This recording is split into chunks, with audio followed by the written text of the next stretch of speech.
I don't know if you guys have noticed this, but I kinda like Monster Hunter. I've played a few games, I've hunted a few monsters, I even made a video about it. And for some reason, it got really stupid popular. Which would be awesome. If it wasn't so outdated. 2 years and 2 games later, this old thing isn't gonna cut it.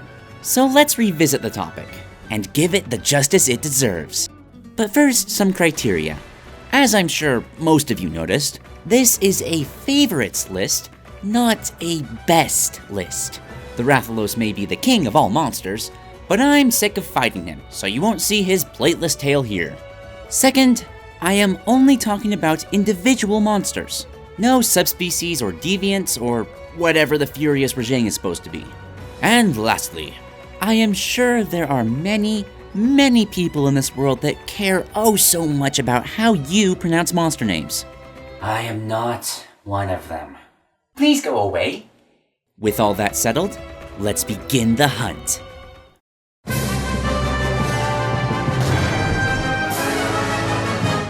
There was a time when the Lagiacrus was my favorite monster. I mean, look at it, can you blame me? He played a major role in the 3rd generation games, and was the first big challenge I overcame in this series. There's just one problem.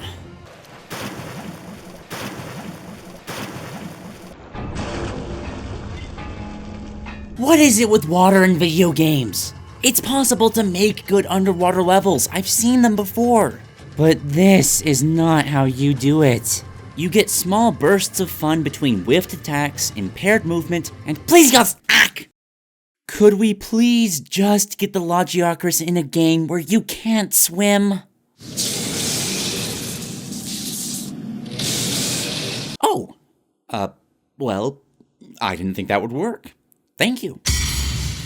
Oh boy, did this guy get an upgrade. Orbiting lightning spheres, spittable electric spears, and is that a chain lightning bomb? That would be an amazing homebrew D&D spell. Without water dampening the experience, the myriad of attacks and the 5 breakable parts make this a very satisfying battle. Generations really brought the best out of this monster. It's a fun fight, an epic design, and that longsword might just be my favorite. No unnecessary spikes or moving parts, just an elegant weapon for a more civilized age.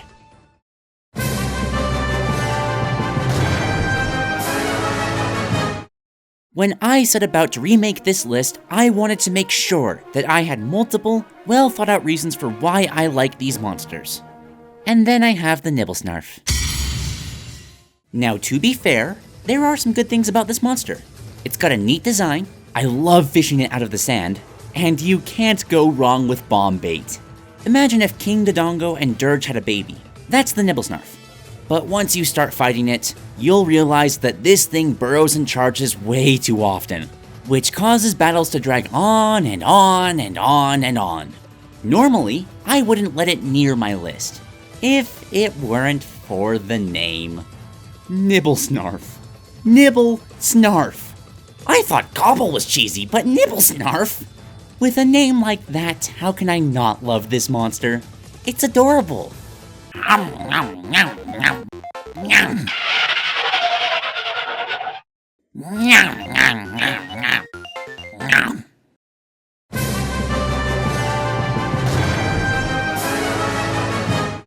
I like reversed controls. Confusion in Terraria, Spear Pillar in Brawl. It's a fun mental workout that I'm sure everybody enjoys just as much.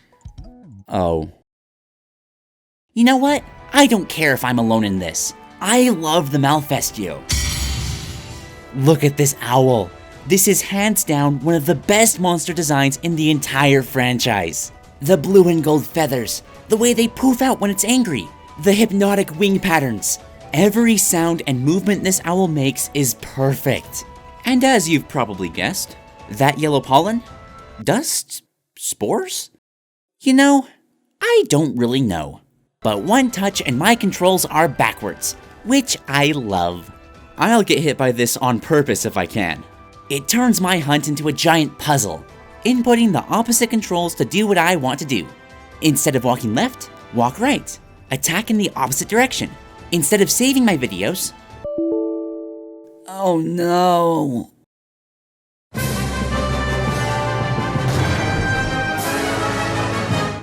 I have gone on record saying the Dalamadur was my new favorite monster. And at the time, it was. I love snakes, and this was everything I had wanted from a snake monster. But as I hunted it more, as well as other giant monsters, I began to realize that these creatures lack something the smaller monsters have. For the little ones, well, little by comparison, they act and fight in believable ways, like they could be living, breathing creatures. It makes the fights with them feel so immersive, and I love that. This thing doesn't have that. This is not a monster. It's a scripted boss fight that can't pose a threat to anyone because it will never leave this arena. Slowly but surely, these monsters disappeared from my top 10 list. Which leaves plenty of room for the other serpent. If I'm being completely honest, I'm not that fond of the Nogrrrrr's design. The beak is weird, I don't like the legs, and I feel like its attacks rely too much on sound. And yet, it still manages to make my list because I'm a girl of snakes. Watching it burrow through the ground, rattle its scales, coil itself to trap me, it feels like I'm fighting a powerful serpent, like the Nogrrrrrr could have existed in the real world. Something that the larger monsters lack. Sorry, Dalamadur. It's not the size that matters, it's how realistic your behavior is.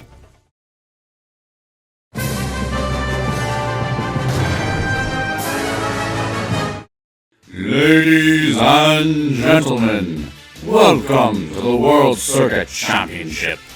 We have the fight for the ages for you today. In this corner, we have the reigning champion, the one, the only, Little Mac. And in this corner, a newcomer to the World Circuit, a fighter whose style, I'm told, is literally explosive. We have... Oh, sweet Jesus, it's a monster!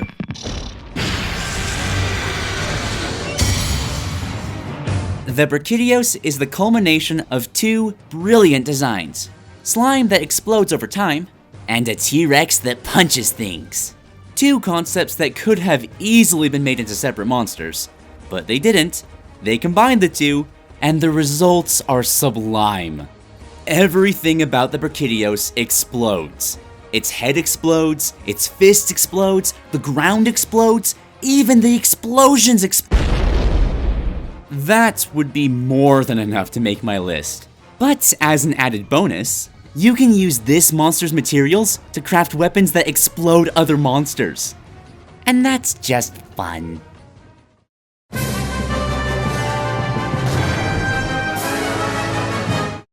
Of all the words I could use to describe these monsters, I wasn't expecting swagger to be one of them. As expressive as some of these monsters can be, they lack the personality to show such a complicated emotion. 'Cause, you know, monster. They see you, get angry, and you poke them to death. Which is why it's so jarring to fight the Nogrrrrrr. Unlike other monsters, when the Nogrrrrrr spots you, it doesn't go into a frenzy and start attacking. Instead, it slowly saunters up to you, sizing you up as if thinking, this puny flesh creature dares challenge me. I have come to defeat you, foul demon, and end your reign of terror upon this land. No longer will you harm the innocent people. Super backflip sneak attack! It is such an arrogant monster. You'd expect it to wisen up once you pose a threat to it, but no. It'll just eat a nano boost to become even more overly dramatic. I mean, come on. That's just disrespectful. It's a pompous show-off that is fun to watch, and even more so, to put in its place. Yeah, I see you running. You're a sham. As you drew life from others, now they draw life from you.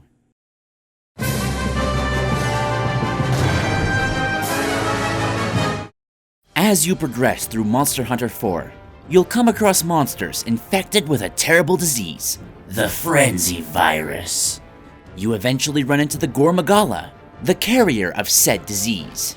You catch a glimpse of the Magala shedding scales, left to wonder what the heck that was, reach the sanctuary area, and find...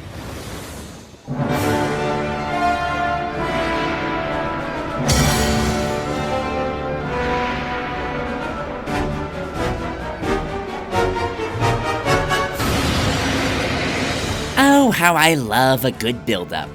The Shigaru Magala is classified as an Elder Dragon, which is basically the hunting guild's way of saying, yeah, it's basically a god. If you don't kill it, the world as we know it will end. But you still have to pay the quest fee. Elder Dragons don't get tired, and they can't be trapped. So at its weakest, this thing is unstoppable, which honestly, it really doesn't need. Those wing arms already make it feel that way. These wing arms are my absolute favorite. They make every action the Magalas take feel so much stronger.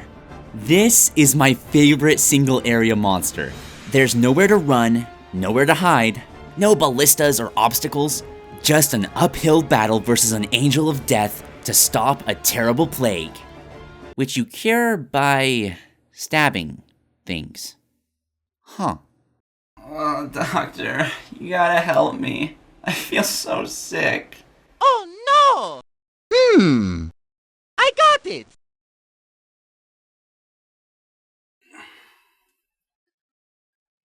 Hey, Daniel. Come here for a second. Mamma mia!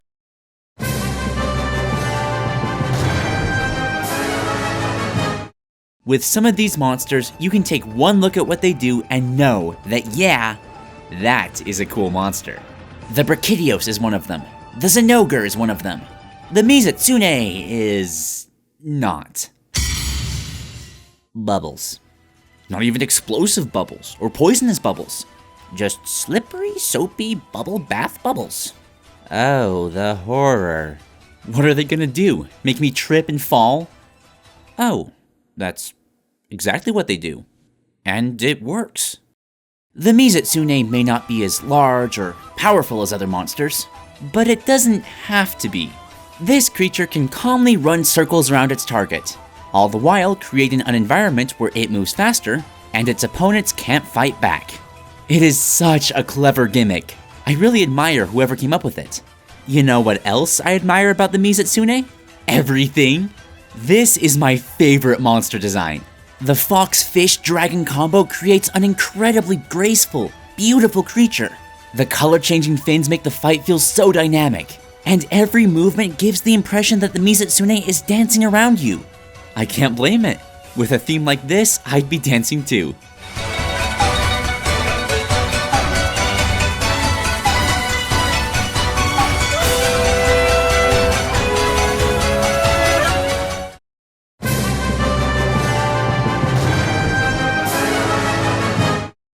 Hey, you. Is the Narga still a giant panther dragon? Yup. Well, there you go. Yes, while it's not quite my favorite anymore, I still absolutely love the Narga. And I'm sure you can see why. Jet black fur, glowing red eyes, and bladed wings! So cool!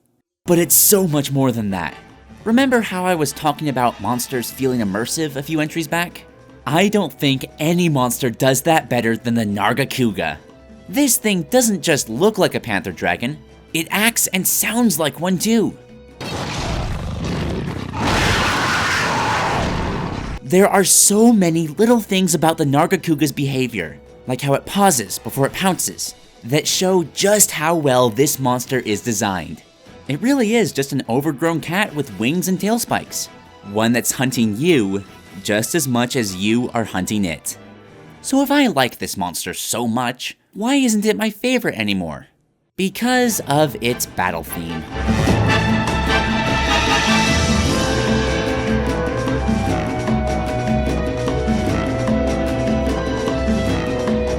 Yeah, it's nice, it fits, but it doesn't sound very threatening. It needs more power behind it. Throw in more percussion instruments or something. I don't know, I'm not a music major. What I do know is that I love everything about the Nargacuga except for its music, which means there's only one way a monster could top it.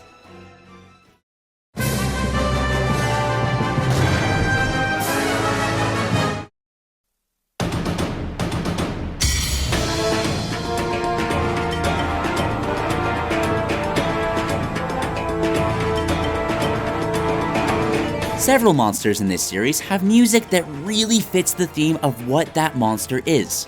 The Devil Hose is oppressive and terrifying. The Chameleos is subtle and mysterious. The Kezus makes me want to kill myself. They all fit really well. But the Teostras, I can only describe as unrelenting pride. You have dared oppose the Emperor of Flame, and he will personally make an example of you. How does he do this? Here's a hint. Teostra is an anagram of toaster, and you'll look like you lived in one when he's through with you. He breathes plumes of fire. The very air around him will burn you. And remember that Veprteos slime? The Teostra takes that and refines it into a powder, creating airborne time bombs that it can detonate at will. Or just blow it all at once, in what is probably the most powerful attack in the entire game. And let's not forget that this is a giant red fiery dragon demon lion. Forget the Rathalos, this is the true master of all monsters. After all, what's a king compared to an emperor? I've said this before many times, but today I mean it more than ever. Thank you so much for watching. This video is a very important milestone for me.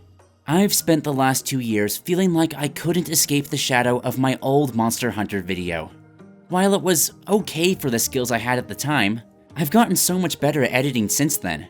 But my new stuff isn't doing well because everybody knows me from that one countdown where the music was too loud.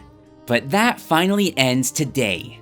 And to celebrate, I'm going to start doing video plugs with every review and countdown I make. If you know a small content creator that could use more subscribers, or if you yourself need a bit of help, send me a video and you might see it in the next thing I make. And since this is a special occasion, we have 2 channels to plug today. First, this countdown could not have happened without my good buddy Alex, who helped me record all the 3DS footage I needed. Please check out his channel. He's played a bunch of Monster Hunter games, and I hear he might be making countdowns of his own, which I'm so excited to see. For the more musically inclined, we have our second plug. Check out Wolfie Melon's channel. She has done a ton of piano covers of Monster Hunter music, and they're all amazing. Please subscribe to her. It always upsets me to see musical channels that have less subscribers than I do. I mean, I just say a bunch of stupid stuff into a microphone. This right here takes skill. And of course, as I was editing this outro, I realized that she doesn't even have sheet music. That's awesome. I'll have links to both channels on the end card, so please show them the same love you've shown me over the years. I would really appreciate that. And with that said, I thank you again so much for watching. I hope you're all enjoying life, and I will see you in my next video. Bye!